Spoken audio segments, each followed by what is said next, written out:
Dur la semaine, hein. Dur.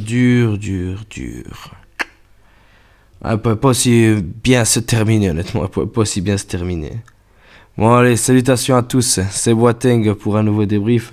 Alors voilà, on se retrouve après ce classico volé. Un classico honteux entre le Barça bien évidemment et le Real Madrid. Une victoire 3-2 du Real Madrid dans les dernières minutes sur un but de Bellingham. Un classico catastrophique honnêtement au niveau de l'arbitrage. Un Barça volé.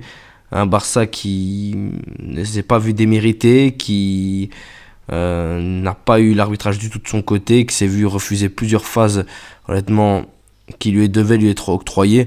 Mais ça, on y reviendra par la suite. On va d'abord peut-être parler de la compo en premier lieu. On avait une compo franchement très convaincante et je trouvais assez bien décidée avec au goal Ter Stegen.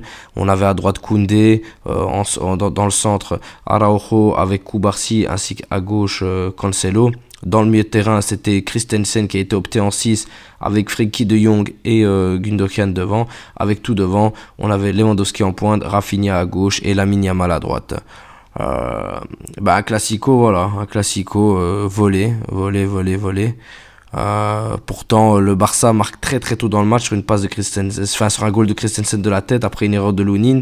On avait vraiment, ça me désole parce qu'on avait vraiment un Barça vraiment qui était méritant, qui a proposé énormément de belles choses honnêtement, mais ça n'a pas été suffisant parce qu'après directement moi ce que j'ai pas compris c'est réellement les backs côté Real Madrid qui n'ont pas été gérés par le Barça. Donc on avait vraiment les montées de Vasquez ou Camavinga qui ont été plus que percutants, surtout Vasquez qui a fait très mal sur le côté gauche du Barça et côté droit du Real Madrid. Honteux, franchement ça a été honteux cette prestation de la part de Cancelo sur Vasquez. Il arrive, il l'a travaillé sur son côté gauche et après il va chercher un penalty. Pour moi il y a penalty, il n'y a vraiment pas de débat, il y a penalty, je le donne à 100%, malheureusement, voilà, tu joues mal le coup, parce que tu as Cubarsí qui le touche, et en plus Cancelo qui le touche par derrière, donc même si c'est involontaire, il y a penalty, certains diront que c'est léger, moi personnellement je le donne, et après il est transformé par Vinicius, et c'est un but partout, et c'est à ce moment-là qu'on se dit, bon, ça commence à devenir très compliqué, surtout que le pressing du Real Madrid faisait très mal, on n'arrivait pas à sortir.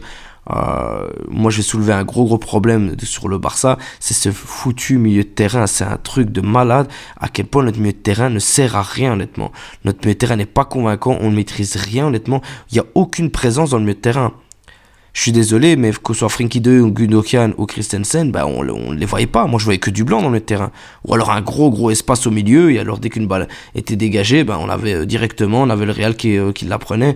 Mais il y a eu des choses très positives, à l'image de Lamine Yamal. Lamine Yamal qui a fait un match de feu, et qui s'est vu refuser injustement son but. Il y a goal. Je suis désolé, on l'a tous vu, il y a 1 million d'images, je vous les mets là maintenant, il y a but. Je suis désolé, c'est pas normal que la Liga n'ait pas la goal line technologie.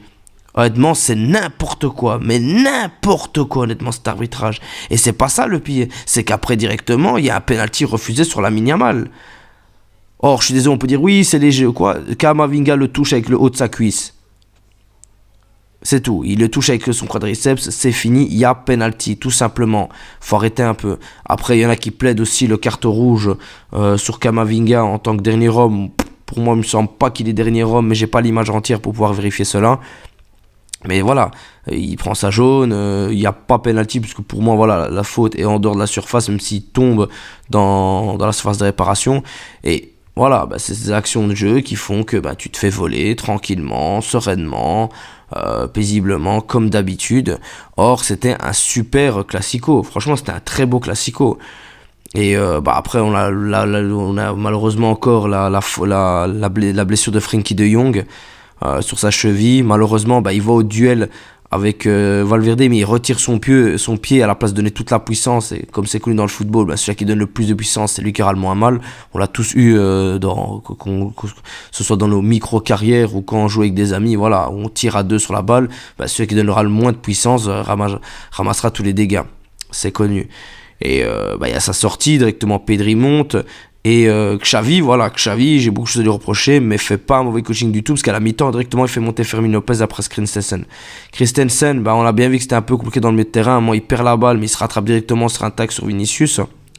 Et Fermin Lopez fait le taf. En fait, c'est les jeunes du Barça qui ont fait le taf. Koubarsi fait un super match malgré le penalty. Lamine Yamal un super match. Fermin Lopez un super match, honnêtement. Il faut absolument. C'est quoi? On doit vraiment compter sur nos jeunes du Barça, absolument. Il n'y a que eux pour nous porter. Après, Gundogan en 6, c'était pas non plus très mauvais. Pedri, à un moment, on y reviendra après sur le fait quand il doit casser Brahim Diaz sur le 3e goal. Et on a un Barça qui pousse. On a un Barça qui vraiment propose de bonnes choses. Surtout que, enfin, on a Xavi qui réagit, qui fait sortir Lewandowski et Rafinha. Et c'est un très bon changement. Il fait ce qu'il y a à faire. Rafinha, malheureusement, était fatigué. Et Lewandowski, inutile dans ce match. Inutile. Ça fait 6 matchs qu'il n'a pas marqué. Honnêtement, ça se voit. Voilà, ça se voit, honnêtement. Catastrophique, mais vraiment catastrophique Lewandowski. Et ça, voilà, il n'y a pas du Vitor Roque, on n'a pas d'autre solution que de mettre Ferran Torres en pointe. Ferran Torres qui rate une action de face à face, bon après, il est hors jeu.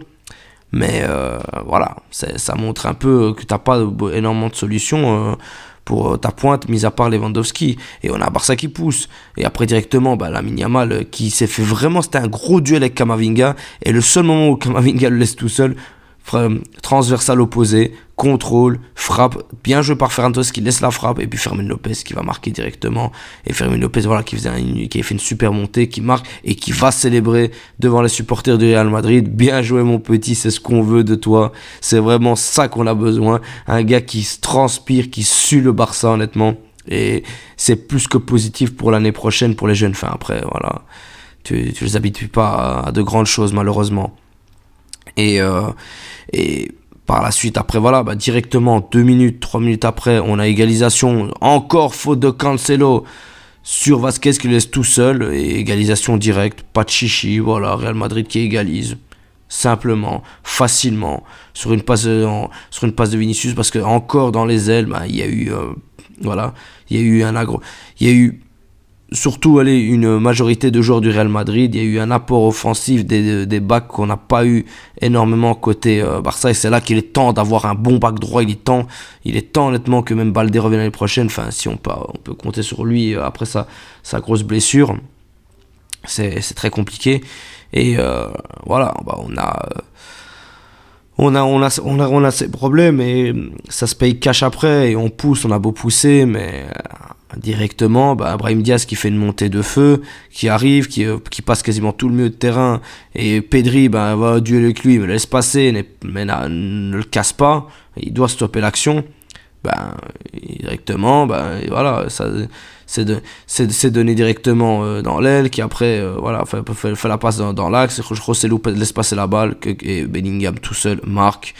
Et voilà, et c'est comme ça qu'on perd un classico volé, encore, où tu as 2 phases très litigieuses qui doivent être accordées au Barça pour totalement changer le match. Sinon, sur les goals du Real Madrid, voilà, ce n'est pas un vol du tout. Et le pire, c'est qu'on savait qu'au moment où le Barça marque, on les voit directement construire, on savait qu'on allait perdre ce match. Surtout l'égalisation, on savait que le Barça allait perdre, on le savait tous. Enfin, voilà, on connaît le Barça, on a vu qu'il y a encore énormément de problématiques, et on paye vraiment, que ce soit sur l'élimination du PSG ou maintenant sur cette défaite du Real Madrid, même imméritée, on paye les frais de toute la saison qui a été catastrophique. On part avec une magnifique saison blanche, le Real est champion. Après, même si on avait gagné le match, le Real aurait comme été champion, je le maintiens, mais on devait le gagner, je suis désolé, on devait le gagner. Après, on paye vraiment toutes les erreurs, toutes les blessures. Je sais pas pour l'année prochaine ce qui va se dessiner pour nous, mais ça devient très compliqué, mais très très très compliqué. Les saisons se dessinent de même. Ouais, c'est-à-dire on a été en quart de finale de Ligue des Champions, mais tu dois aller en demi. Tu devais accrocher le titre, si pas le maintenir, mais tu l'offres à la 32e journée, avec énormément de matchs perdus, un coach catastrophique, et Xavi, tu as énormément de sang sur les mains, désolé. Tu fais des bons changements sur ce match, mais tu as énormément de sang sur les mains. Et voilà, après, je suis très content de la jeunesse et de ce qu'on a pu voir, notamment de beaucoup de joueurs qui ont fait un très bon match. Koundé n'a pas été mauvais sur Vinicius, même si voilà, à la fin, Lamine Yamal était assez crevé, et ça s'est ressenti sur les phases défensives, mais il faut trouver une solution sur ce milieu de terrain, et je pense qu'un vrai 6 pour améliorer cela, parce qu'il n'y avait aucune dominance, il n'y avait aucune présence dans le milieu de terrain, et ça s'est vu, et quand tu perds la bataille du milieu de terrain, tu as perdu le match à 60%, et ça s'est vu encore dans ce match-là. Enfin bref, voilà, on ne reviendra pas sur tous les faits non plus assez litigieux, où à un moment, on a Koundé qui s'insulte avec Vinicius, et il n'y a que lui qui prend la jaune et pas Vinicius. Mais bon, on n'ira pas jusque-là, il y a déjà d'autres faits beaucoup plus scandaleux que ça. Le Barça perd le titre, le Barça perd le Classico, le Barça se fait éliminer en Ligue des Champions, le Barça a tout perdu cette semaine. L'épée de Damoclès nous est tombée dessus, c'est terminé, la saison est terminée, et voilà. À nous déjà seconde place pour la Supercopa l'année prochaine, c'est tout ce qui nous reste honnêtement, c'est tout ce qui nous reste. Enfin bref, on restera jamais fidèle à notre Barça. On savait que ce serait une saison compliquée après les analyses qu'on a pu faire sur le début de saison. Ça s'est confirmé, pourtant le mercato était très très convaincant. Mais voilà, le Barça perd tout cette semaine, le Barça a tout perdu. Je vous remercie les amis, on se retrouve pour une prochaine vidéo et Visca Barça.